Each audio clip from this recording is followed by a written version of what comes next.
Brian here. Now, you probably just saw me in a video where I did my kind of compliment and tribute to, or I guess you could say sort of a compliment video to the Angry Video Game Nerd and anybody else that does console comparisons or talks about consoles of the past or the advancements. Well, we all know that video game consoles at home are not the only things that play video games. As a matter of fact, in the late 80s to 90s, Nintendo brought out the Game Boy. And then Sega followed up with their own little thing called the Game Gear. And then of course Atari came into the act, and TurboGrafx came into the act with their own portable systems. Well, as time went on, games got more advanced. I should say the handheld game systems got more advanced. As a matter of fact, the Game Boy went to Game Boy Color about a few years later because the Game Gear was actually color in the first place and had better graphics. Well, the Game Gear didn't last long, and then sooner or later, Sony got into the act in the near future when they released, you guessed it, the PSP. The only other gaming company that has yet to release a handheld game system is Microsoft. And I know a lot of people are probably hoping they release something that gets compatible with the 360 as well as in their hands. The reason I say that is because the only gaming company so far that has evolved itself when it comes to the gaming handheld systems is Nintendo. I mean, like I said, we all remember the green and black, regular original Game Boy, and then we all remember the Game Boy Color. Of course, then of course after that they came out with this little baby. This little number after the Game Boy Color, the Game Boy Advance. This, of course, allowed you to play your Game Boys on here, but it also came with its own game library as well. Basically meaning it was more effectively advanceable. In fact, I could show you. Ooh, it's kind of dark in here, isn't it?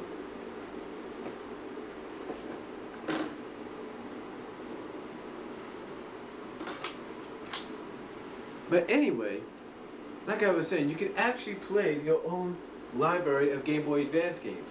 Like this here, it's the 3rd edition of Sonic Advance 3. And once you pop it in, voila. The game comes on, and you're set to go. See? I don't know if you can see that, but I know you can probably hear it.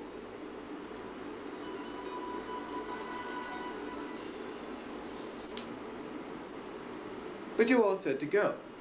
Now, the one thing that a lot of people always wanted out of the handheld system was just like what they got out of the home consoles, backwards compatibility. Backwards compatibility basically means to play games from the past. Well, the Game Boy Advance does just that. They allow you to play your Game Boy games, doesn't matter if they were the black and green games or the color games, on your Game Boy Advance.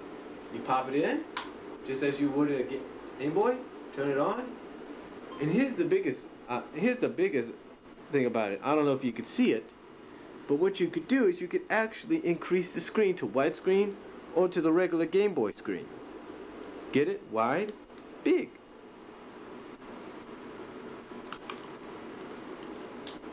Now, Nintendo would continue this backwards compatibility with the next handheld system, the Nintendo DS.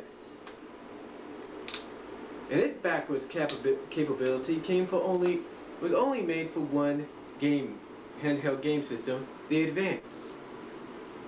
So in other words, the Game Boy Advance was backwards compatible for Game Boy games, but this was backwards compatibility for just the Advance games.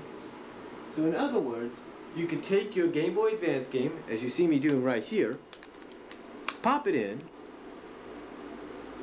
turn on your DS, watch the screens, and then here's the big one. It turns on, you click A, or you could use your little pencil there, and you could either go to your DS game or go down and start GBA, Game Boy Advance game. Now, here's the thing about it. You could either play it up here, or you could play it down here. And the coloring is actually even better than what you see on there. Because as we all remember, when Game Boy Advance was out, they also did a Game Boy Light. Advanced Light, I should say. Kind of cool, huh?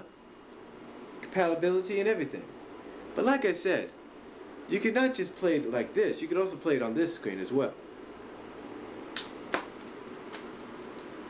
Unfortunately now, they have another version of the DS called the DSi, in which the backwards compatibility of the games is gone, replaced by an SD thing.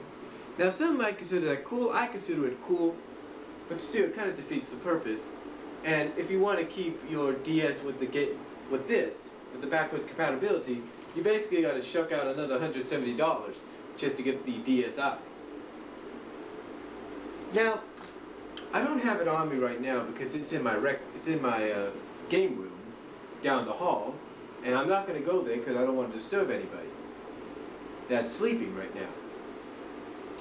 But Game Boy also had backward compatibility with the GameCube. That's right.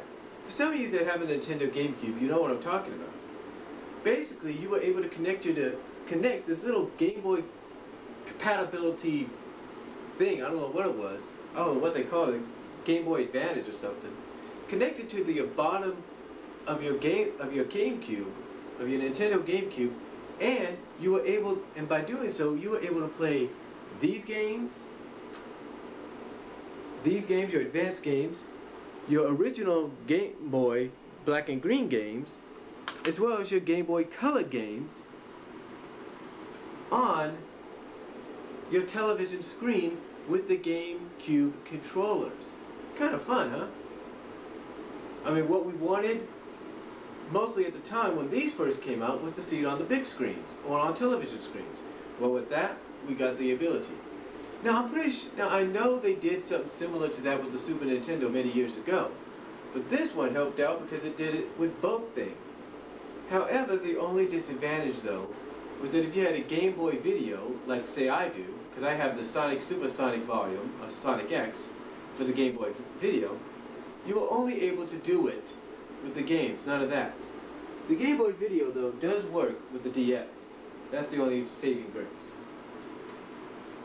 Well, that's all I really have to say, and hopefully I didn't go over my YT limit, but that's all I have to say in comparing the actual evolution of these handheld games by Nintendo.